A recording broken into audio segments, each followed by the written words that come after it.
কতো নাই বলি বিধানৰ আমাৰ মানে মনুষ্য বলিৰ নৰ বলিৰ কথা উল্লেখই নাই পৌৰাণিকতো কতো উল্লেখ নাই কালিকা পুৰণই হওক বা যোগীনতন্ত্ৰই হওক বা সেই ধৰণৰ কোনো বিধানত আমি নৰ বুলি কথা উল্লেখ পোৱা নাই কামাখ্যাক লৈ যিটো অপপ্ৰচাৰ চলাইছে পাৰিলে তেওঁলোকৰ ওপৰত আইনী ব্যৱস্থা কৰি দণ্ডনীয় কৰিব কিছুদিন আগতে আপুনি নিশ্চয় গমেই পাইছে যে ৰাষ্ট্ৰীয় সংবাদ মাধ্যম এটাতো এনেধৰণে কৈ দিলে টক শ্ব' এটা মা কামাখ্যা মন্দিৰত নৰ বলি দিয়া হয় মানে এই কথাটো যে কৈছে এইটো ক'ৰবাত হয়তো তেওঁ পাইছে শুনিছে তাৰ কাৰণে তেওঁ কৈছে পিছত এপলজি বা ক্ষমা বিচাৰিছে সেইটো বিষয়ে কি ক'ব বিচাৰিব এই বলি বিধানত যে নৰ বলিটো যোগ দি দিলে কামাখ্যাত বলি অবিহনে তন্ত্ৰ মাধ্যম যিটো পূজা পৰম্পৰা এটা আছে আমাৰ যিটো পূজাৰ বিধান আছে সেই বিধানটোত আমি বলি পূজা কৰিবই লাগিব বলি পূজা কৰিয়ে দেৱীক আমি সন্তুষ্ট কৰিব লাগে প্লাছ আমাৰ পৰ্বতীয় খাচী জয়ন্তীৰ পৰা আদি কৰি পৰ্বতীয় এটা জনজাতিৰ লোকসকল আছিলে তেতিয়াৰ পৰা সেই জনজাতিৰ লোকসকলে তেওঁলোকেতো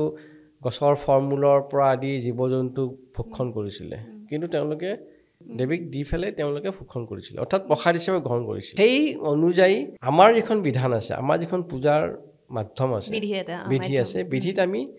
দেৱীক সন্তুষ্ট কৰাৰ কাৰণে বলি বিধান দি পূজা কৰিব লাগিব কিন্তু কামাখ্যাত নৰ বুলি সেইটো সম্পূৰ্ণ মিছা কোনো আমাৰ বিধি বিধানতো নাই বা পৌৰাণিকভাৱে আমি কোনো ধৰণৰ সোধা নাই পৌৰাণিকতো নাই কতো নাই বলি বিধানৰ আমাৰ মানে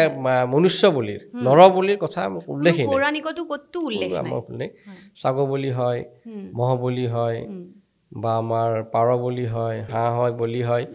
তাৰপিছত কিছুমান ফল আছে ফল মূল তেনেকুৱা ধৰণৰ কিছুমান বলি হয় কিন্তু নৰ বলিৰ প্ৰথা আমাৰ কামাখ্যা বিধিত কোনো ধৰণৰ আমি পোৱা নাই আজিলৈকে যিখন কালিকা পুৰণই হওক বা যোগীনতন্ত্ৰই হওক বা সেই ধৰণৰ কোনো বিধানত আমি নৰ বুলি কথা উল্লেখ পোৱা নাই এইটো সম্পূৰ্ণ মিথা যিজনে কামাখ্যাক এটা মানে কি কয় এইটো অপপ্ৰচাৰ কৰাৰ কাৰণে তেওঁলোকে হেৰি কৰিছে এতিয়া হয়তো বহুতে এনেকৈ ভাবিব পাৰে হয়তো আগতে হৈছিল কিন্তু আপুনি আজি স্পষ্ট কৰিছে যে পৌৰাণিকতো কতো উল্লেখে নাই পোৱা নাই আমাৰ যিখন বিধান আছে আমি যিখন বিধি লৈ পেলাই পূজা কৰোঁ তাত নৰ বলিত যেনেকৈ ছাগল বলি আমি উৎসৰ্গা কৰাৰ সময়ত দেৱীৰ কিছুমান মন্ত্ৰ আছে মহ বলি উৎসৰ্গা কৰোঁতে আমি কিছুমান মন্ত্ৰ আমি সিদ্ধি কৰি পেলাই আমি তেওঁলোক উৎসৰ্গা কৰোঁ উৎসৰ্গা কৰাৰ পিছত দেৱীক আৰাধনা দিওঁ কিন্তু নৰ বলিৰ শব্দটো লৈ আমাৰ কোনো কামাখ্যাত বিধান নাই মই চৰকাৰৰ পৰা অনুৰোধ জনাইছোঁ